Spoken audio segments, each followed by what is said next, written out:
Phantom Extremis Mark IX to nowa replika od APS z najnowszej serii eSilver Edge. Dotychczas na rynku obecna była seria Silver Edge. Nowa generacja różni się przede wszystkim zastosowaniem elektronicznego modułu sterującego w miejscu tradycyjnej kostki stykowej.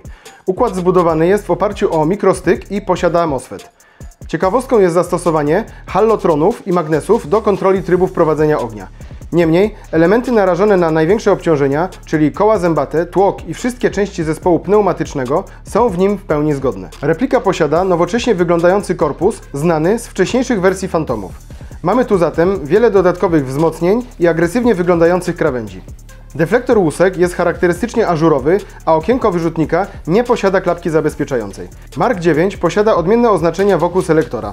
Pozycja zabezpieczony to Hold, Semi to Pain, natomiast ogień ciągły to Hell, czyli piekło. Sam bezpiecznik jest obustronny, a lewe skrzydełko jest nieco dłuższe od prawego. Warte podkreślenia jest, że skrzydełka można zamienić miejscami, co może być przydatne dla osób leworęcznych.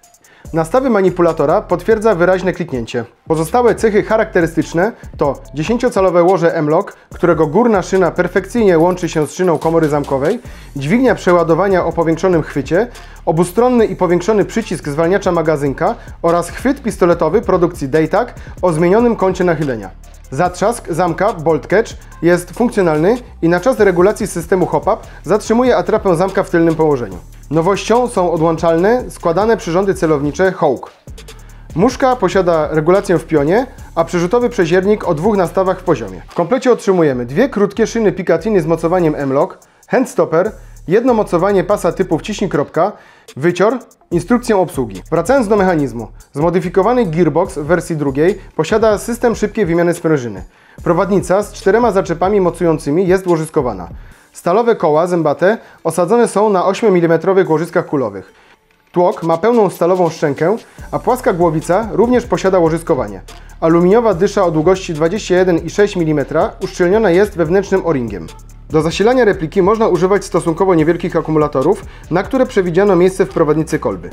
Podczas testów używaliśmy pakietu 11,1 V o pojemności 1000 mAh, który zmieścił się bez problemu. Niestety na akumulator o większej pojemności trzeba poszukać miejsca na zewnątrz. Replika strzela bardzo dobrze. Podczas naszych testów nowy Phantom wystrzelił kulkę z prędkością wylotową 350 fps.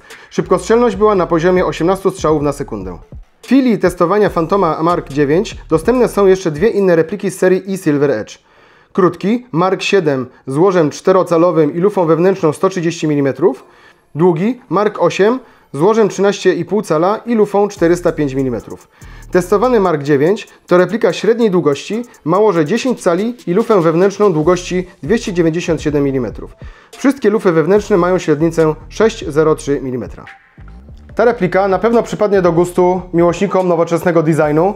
Wprowadzenie tutaj nowej elektroniki dodatkowo ma przekonać do tych replik graczy airsoftowych. Powiększone i wygodne manipulatory poprawiają obsługę repliki broni, a także, co ważne, o nic nie zahaczają, nie przeszkadzają więc w trakcie strzelania. Replikę pod względem technicznym uplasowalibyśmy jako mocny standard na średniej półce cenowej. Jak zawsze zapraszamy Was po więcej szczegółów do naszej recenzji na łamach wmasg.com, a także do śledzenia naszego kanału YouTube.